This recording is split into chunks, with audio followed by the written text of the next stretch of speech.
आज हम डिस्कस करेंगे मायोकार्डियल इन्फेक्शन के बारे में। और ये जो हमारा टाइटल है ये दो लफ्ज़ों से मिलके बना हुआ है, मायोकार्डियल और इन्फेक्शन। मायोकार्डियल की बात की जाए तो ये कहा जाता है हार्ट मसल्स को, यानी कि हमारा जो दिल है वो जिन मसल से मिलके बना हुआ है उन्हें हम हार्ट मसल्स कहते हैं। इसी तरह से इन्फेक्शन की बात की जाए तो ये कहा जाता है टिश्यू डेथ को।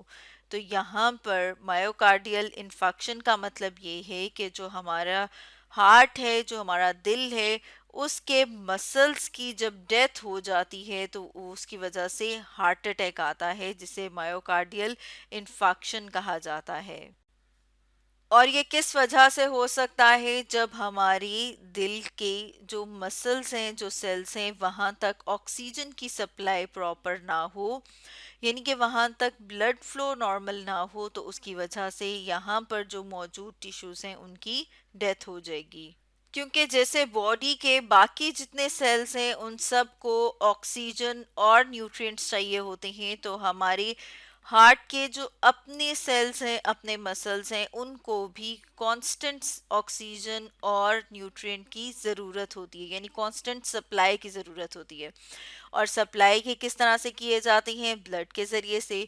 तो जो हार्ट के अपने जो सेल्स हैं, टिश्यूज हैं, वहाँ तक जो ब्लड आ रहा होता है वो आ रहा होता है कोरोनरी आर्टरीज या कोरोनरी ब्लड वेसल्स के ज़रिए से यहाँ पर हम अपने सामने देख रही हैं, ये वाली जो आप देख रहे हैं यहाँ पर, ये जो ब्लड वेसल है जिसे कि राइट कोरोनरी आर्टरी कहा जाता है, जैसे कि यहाँ पर हम देख रहे हैं, जिससे आगे फर्दर मुख्तलिफ ब्रांचेस निकल रही हैं जो इन सेल्स को ऑक्सीजन और न्यूट्रिएंट सप्लाई कर रही हैं।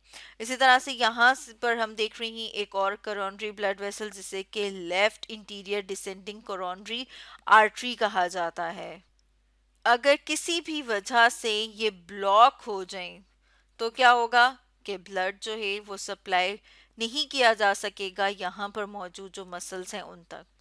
और ब्लॉकेज जो है वो किस वजह से हो सकती है? ब्लॉकेज जो है यहाँ पर जो मौजूद ब्लड वेसल्स हैं, जो कोरोनरी आर्टरी है, उस आर्टरी की वॉल में अगर कोई डेपोजिशन हो जाए फैट की और ये थिक हो जाए तो इसकी वजह से हो सकती है। जैसे यहाँ पर हम देख रहे हैं एथ्रोस्क्लेरोटिक प्लैक, जैसे यहाँ पे हम येलो कलर का देख रहे हैं, जिसकी वजह से ये जो वॉल है यहाँ पर मौजूद जो कोरोनरी ब्लड वेसल है उसकी जो वॉल है वो थिक हो गई है।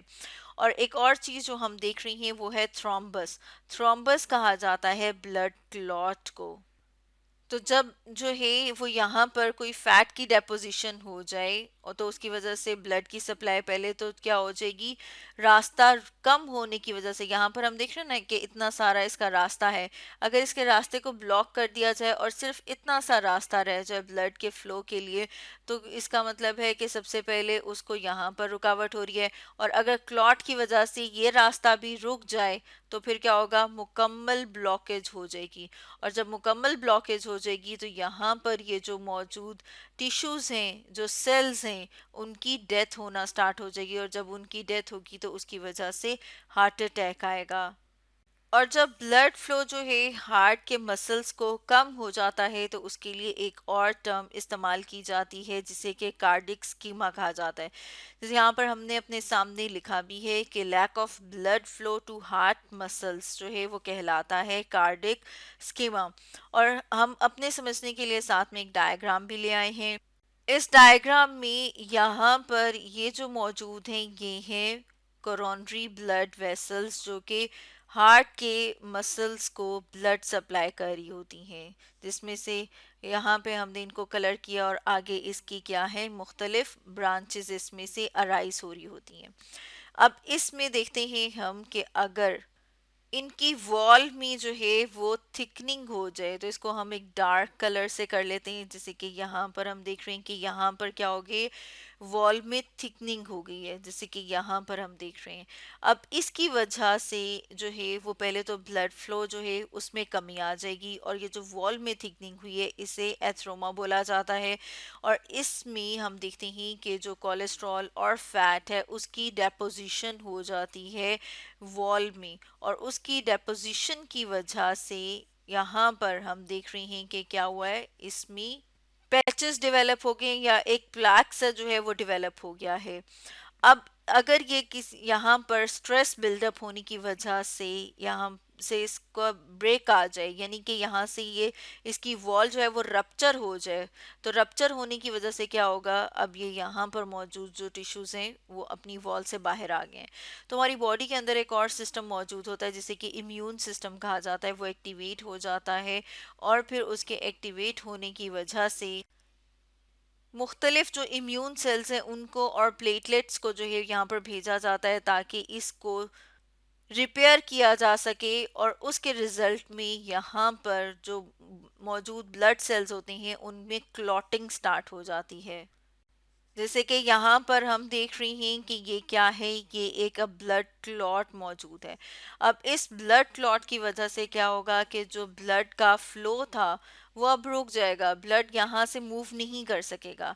जब ब्लड यहाँ से मूव नहीं कर सकेगा, क्योंकि हमने इस रीजन को इनलार्ज करके देखा हुआ है, तो यहाँ पर मौजूद जो हार्ट के सेल्स हैं, जो हार्ट के टिश्यू हैं, वो डैमेज हो जाएंगे, क्योंकि यहाँ पर मौजूद जो सेल्स हैं उन तक ऑक्सीजन और न्यूट्रिएंट्स जो हैं वो नहीं पहुँच सकेंगे और वो अपना काम जो है वो प्रॉपर तरीके से नहीं कर पाएंगे।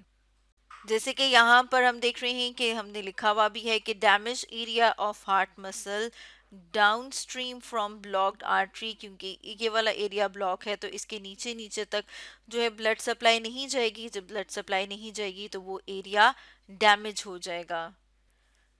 अब अगर हम कॉजेज की बात करें कि क्या क्या वजह हो सकती हैं हार्ट अटैक की, तो उसमें हम देखते हैं कि जैसे जैसे इंसान की एज बढ़ती है तो वो भी एक कॉज, एक फैक्टर हो सकता है। इसके अलावा जो है ओबेसिटी यानी मोटापा, अगर किसी पर्सन को हाई ब्लड प्रेशर का इशू है तो उसकी वजह से भी मायोकार्डियल इन्फेक्शन हो सकता है, या फिर स्मोकिंग, जो लोग सिगरेट पीते हैं उनमें भी हार्ट अटैक के जो चांसेस हैं वो बढ़ जाते हैं। इसी तरह से कुछ लोग जो हैं वो ड्रग एडिक्शन में मुब्तला होते हैं, यानी कि वो एडिक्ट होते हैं ड्रग्स के, तो उनमें भी हार्ट अटैक के जो चांसेस हैं वो बढ़ जाते हैं। अब अगर हम हार्ट अटैक की ट्रीटमेंट की बात करें तो इसको ट्रीट किया जा सकता है एंजियोप्लास्टी से और बाईपास सर्जरी से, जिन्हें डिटेल में जो है वो हम अपनी नेक्स्ट वीडियो में स्टडी करेंगे। एंजियोप्लास्टी जिसमें जो हार्ट की जो आर्टरीज होती हैं, ब्लॉक आर्टरी, उसके अंदर जो है वो स्टंट डाले जाते हैं। जैसे यहाँ पर आप देख रहे हैं ना कि इस तरह से करके जो है वो डाले जाते हैं और इस ब्लॉकेज को क्लियर किया जाता है। और बाईपास सर्जरी की बात की जाए तो उसमें अगर ये डैमेज बहुत ज़्यादा हो गया है तो बॉडी के किसी दूसरे हिस्से से आर्टरी को लेके उसको रिप्लेस किया जाता है एक सही वाली आर्टरी से। अब अगर हम प्रिवेंशन की बात करें कि कौन सी ऐसी चीज़ें हैं जिनके अपनाने से जो हार्ट अटैक है उसके चांसेस कम हो जाएंगे, तो जैसे हमने ऊपर कॉजेज़ पढ़ी थी, तो अगर हम उनको कंट्रोल कर लें, यानी हाई ब्लड प्रेशर को कंट्रोल कर लें, स्मोकिंग ना करें, अपने वेट को कंट्रोल करें, ओबेसिटी ना होने दें, मोटापा ना होने दें, और अगर कोई बीमारी है तो उसकी प्रॉपर मेडिकेशन लें, तो इस चीज़ों को अपनाते हुए हम हार्ट अटैक से बच सकते हैं। तो स्टूडेंट्स, आज हमने डिस्कस किया मायोकार्डियल इन्फेक्शन के बारे में।